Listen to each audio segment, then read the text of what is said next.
walked through that door, the mental clutter began, the to-do list that goes on, the emails I still need to respond, the work that followed me home from work, the things that I still need to do, the relationships I need to foster, and until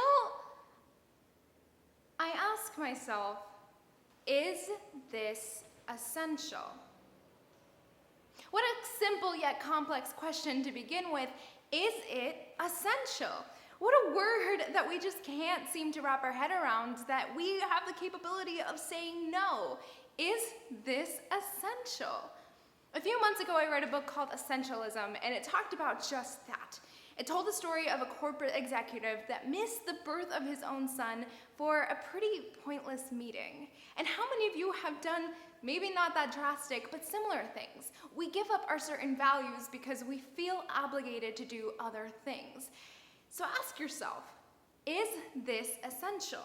Maybe you are familiar with the analogy of 4 burners. There are 4 burners, each one representing a sphere of your life, and you have to turn one off. If you really want to be successful, you have to turn off 2. Because life is about trade-offs, it's about compromises. And time again, I fail to understand this concept, and I think that I can do it all and study and be all the stuff that I want to be, and the reality is I fail, and I burn out, and I feel overwhelmed, and I get stressed, and that is something that I will just have to come to terms with, that I can't be it all, and I will never be able to be it all, and that's okay. So what we kind of addressed in our first minimalism video is that you have to find out what's important to you. What do you value? What are the values that you align with, or what are your end goals? And if you establish that and you really can kind of define it, then you can define your day-to-day tasks.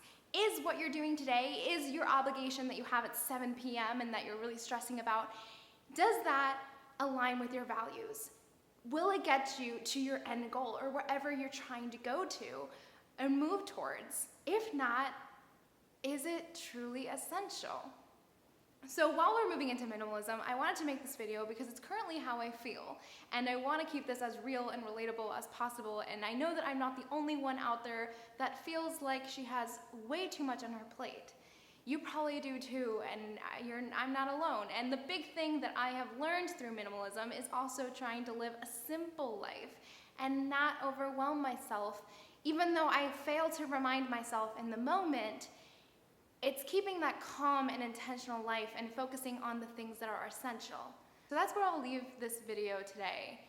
Figure out what it is in your life that is essential and whether or not some of the obligations you have align with that. So as we go through this minimalism journey, which there will be more videos to come, promise you I'm getting to it, let's also look at our mental clutter and whether or not we're being a minimalist in those sense, and whether or not we can just kind of let go of some of the worry and stress and focus on the important things, because you guys, that is what minimalism is all about. My name is Manuela, and this is The Girl Gone Green. I hope you liked this video.